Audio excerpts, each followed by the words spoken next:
I am known as the pregnancy cravings girl. My life may look amazing in some of these videos, but I think there's a lot that goes on behind the scenes. I was actually alone all the time, that I wanted to quit social media.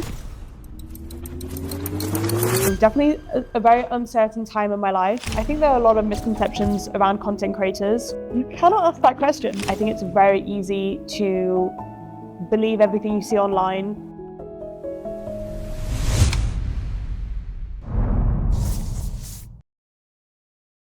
Hi, my name is Challiner, and this is my life in likes. I would say so much to my younger self if I could go back in time. My brother's gonna kill me for this. Yeah. You like it? You won't like it. Really?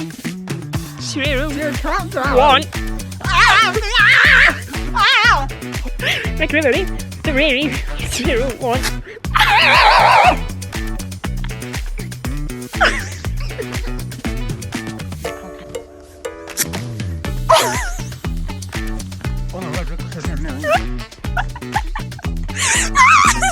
Oh my god! It's not coming off.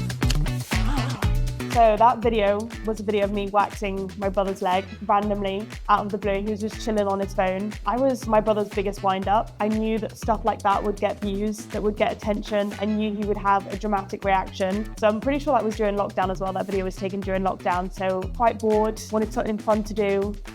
So I decided to go and wax my brother's legs for a TikTok video. And it performed well, so my theory was correct.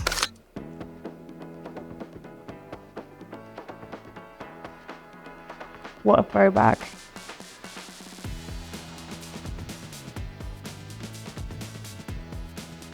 Yeah, I started posting those straight after that and they took off from the start. It was a huge hit. Again, it was a trend that was on YouTube. People would sit and make 20-minute long videos about eating like pregnant women, trying the weird combos. Some of them were really weird. There was avocado and chocolate.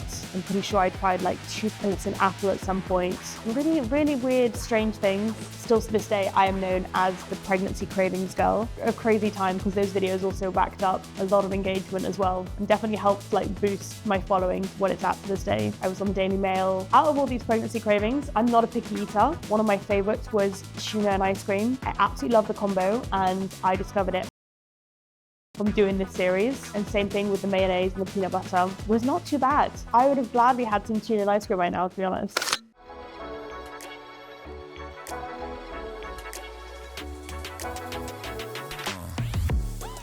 When I first got the invite, I thought it was fake. I asked my dad to double check the email because I was like, there is no way I'm being invited to the Cannes Film Festival right now. Honestly, it's a real experience. It was my first ever time attending any kind of event. I'd never even been to a pop-up. Pretty sure I went from school. So obviously the Cannes Film Festival is such a prestigious event with the red carpet, and going with Nespresso as well, which was a brand I'd loved for so many years, was incredible. And then we had the whole process of like finding an outfit, doing the makeup, doing the hair. I was so new to all of it that it was very much last minute because I didn't even know I needed someone to do my makeup or my hair. I was just gonna rock up with a bit of mascara on and probably a Zara outfit I had in my closet. I'd never even posed in front of a professional camera before. So many cameras and so many celebrities everywhere. But yeah, definitely boosted my confidence a lot. So there was a trend where people were lying in the grass and taking photos with flowers in their hair. So at the time I went with my brother to the forest and we took the shots. It was super uncomfortable. Literally, I'm pretty sure I stood back up afterwards with like grass and loads of little sticks in my hair. So I started posting on Instagram when I was around, I believe, 14, 15 years old. And yeah, started by posting Instagram photos, slowly moved on to posting on TikTok when the app first launched. But yeah, I believe I was around maybe 15 years old in that photo. I would say so much to my younger self if I could go back in time. There was a time I think that I wanted to quit social media. So if I could go back in time, I would say keep going, because I think the opinions of like my friends at school definitely had an impact on what type of content I did post. So hence why at the start, a lot of my videos were funny and they were just like dances. And I feel like it's only in recent years that I've actually shown a personality online. I think I feel a bit of a responsibility as someone who has a big younger audience. So a lot of my audience is younger girls. I think it's very easy to believe everything you see online. There's a crazy beauty standard that we all feel like we have to reach. My little sister's now 15. We are extremely close. Didn't used to be the case though. We have 6 years age difference, so it's taken a while for us to get to this point. I definitely think that when you have such a big age gap, it's difficult to create a bond when they're young. Like when she was 10, she was wanting to play with Barbies and she wanted to play tag in the garden. I was 16, kind of like going through the teenage phase of being a bit grumpy and, you know, getting into makeup and all that kind of stuff. So it's definitely taken us some time to like get close. But yeah, we're really, really close now.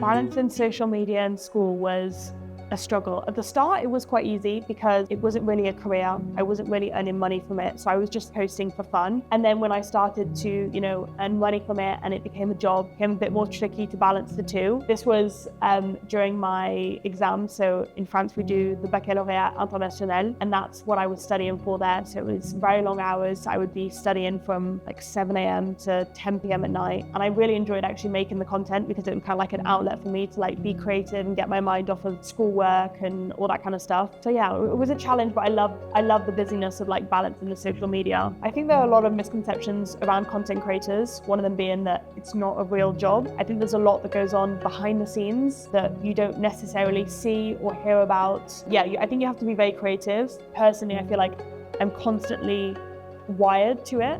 So I can't go away and like take a week holiday because I'm gonna feel guilty that I'm not filming in this holiday destination, because if anything, it's going to perform better on my social media because the destination's incredible. The experiences are like different to my everyday life. I definitely think as well, like the misconception of like, you know, if you have a picture perfect life that you're necessarily happy. You know, my life may look amazing in some of these videos. You don't, I guess, see the behind the scenes, and I'm not always showing like the really tough days that someone's comment will really get to me and really affect me. You guys, the day has finally come.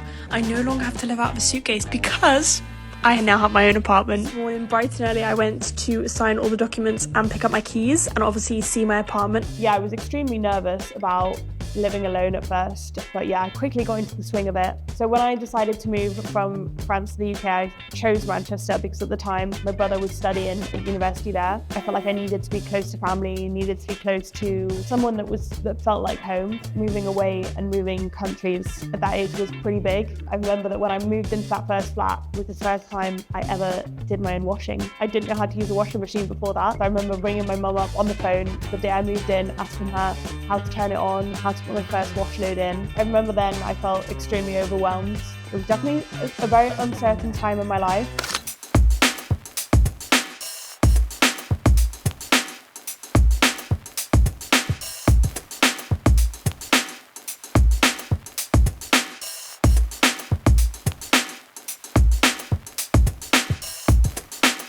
Was so organized back then. My apartment doesn't look like that anymore. My cupboards are not that organized. That was literally organized by color. Yeah, so definitely once the novelty of living alone kind of wore, the reality hit, which was I was actually alone all the time. And I definitely think because of the nature of the job, I think it's a very isolating job, it's a very lonely job because you are working and living at home all the time, unless you're going out to events. Yeah, definitely being alone so much took a toll on me. That's crazy as well, because that was my very first like proper routine video that I ever made.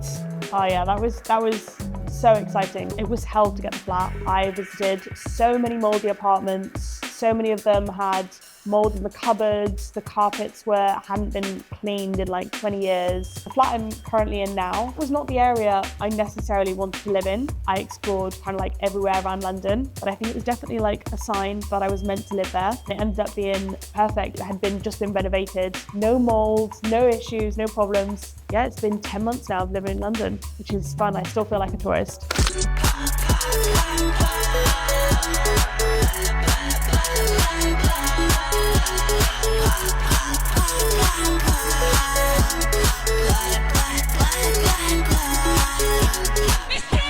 Yes, so that was actually a video I did in partnership with Cerave, which is a brand I've worked with for, I think, over 2 years now, which is kind of surreal because it was one of the first beauty skincare brands I ever used. And that was for a trending video.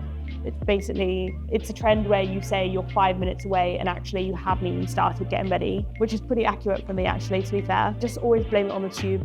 Blame it on the tube or the traffic is my excuse. The biggest highlight, and I was speaking with my mum yesterday and I was telling her, I think I peaked at 18 when I was walking the red carpet with Nespresso. For me, that will always be such an incredible memory. I think also because it was my first ever event. I definitely think the experiences I get to live, being a content creator online, is incredible. I also won Advocate of the Year with Cerave this year, which was really, really cool. So yeah, I have a little mixture of cool moments, cool achievements. Every opportunity is an opportunity. Your phone is constantly in your hand, right? It's so easy to just be well, I'm just gonna do a bit of work on my phone now. You need to be self-motivated, you need to be driven because no one's there telling you, right, you need to film this, you need to post this, you're your own boss at the end of the day. So I definitely do think you need to have your own drive and your own goals. I've just taken you through my life in likes. Thanks UnPolished for having me, and yeah, that's a wrap.